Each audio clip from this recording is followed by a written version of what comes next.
Shalom à Yehuda, Shalom à Ephraim, dans le beau nom de Yahshua, le Mashiach, le oint de Yahweh.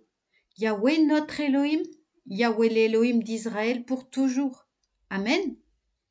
Aujourd'hui, lecture de la Haftara karaïte, dans Ésaïe 33, verset 14 à 34, verset 8. Les méchants sont terrifiés à Tsion. L'épouvante a saisi les malfaiteurs. Qui de nous peut demeurer près d'un feu dévorant? Qui de nous peut rester dans le voisinage d'un éternel brasier? Celui qui marche dans la justice parle avec droiture, refuse le profit de la violence, secoue la main pour repousser les dons, bouche ses oreilles aux propos sanguinaires, ferme les yeux pour ne pas se complaire au mal.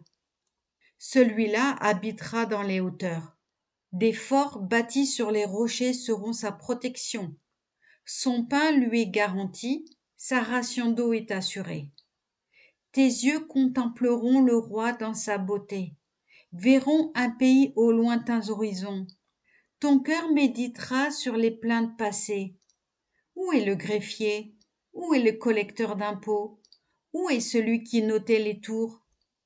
Tu ne verras plus le peuple barbare, le peuple au parler obscur qu'on ne peut comprendre, à la langue balbutiante, inintelligible. Mais tu verras Sion, la cité de nos réunions de fête.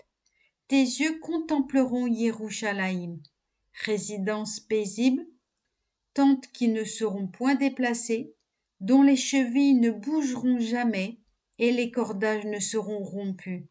Car là, Yahweh manifeste sa puissance en notre faveur, comme si nous habitions un lieu entouré de fleuves, de larges rivières que ne sillonne aucune barque à rameur, que ne traverse aucun fier navire.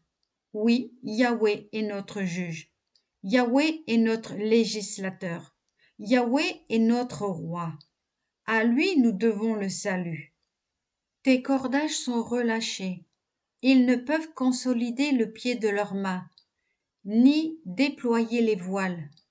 Aussi, de riches dépouilles sont distribuées comme butin. Les boiteux même prennent part au pillage. Et aucun habitant ne pourra dire « J'ai éprouvé du mal ». Le peuple qui réside à Yerushalayim a obtenu le pardon de ses péchés. Chapitre 34. Approchez, peuple, pour entendre. Nations, soyez attentives. Que la terre écoute, elle et tout ce qui la remplit, le globe avec toutes ses créatures. Car Yahweh est irrité contre tous les peuples et en colère contre toutes leurs légions. Il les a frappés d'anathème, voués au carnage. Leurs morts jonchent le sol, leurs cadavres répandent une odeur putride, leur sang fait fondre les montagnes. Toute la milice céleste se dissout. Les cieux sont roulés comme un livre et tous leurs astres tombent comme tombe la feuille de la vigne et le fruit desséché du figuier. Déjà mon glaive est ivre de sang au ciel. Le voici qui s'abat sur Édom, sur le peuple que j'ai frappé d'anathème pour faire justice. Le glaive de Yahweh dégoutte de sang et luisant de graisse. C'est le sang des agneaux et des boucs, la graisse des reins de bélier. Car un festin se prépare pour l'Adonai. À Bosra, de grandes hécatombes dans le pays d'Édom. Des buffles tombent en même temps, des taureaux et des bœufs. Leur pays est inondé de sang, et la poussière de leur sol saturée de graisse. C'est un jour de vengeance pour Yahweh, une année de représailles pour la cause de Tsion. Amen, Shabbat Shalom.